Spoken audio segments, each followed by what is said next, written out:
هذا النور شفاء صدور.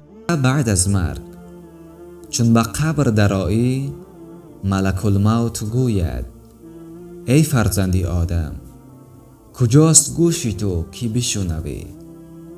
کجاست چشمی تو که ببینی؟ زبانت کجا شد که زبان درازی کنی؟ مال و دارایی تو چی شد؟ تو دنیا را جمع کردی یا دنیا تو را جمع کرد؟ دنیا را ترک کردی یا دنیا تو را ترک کرد؟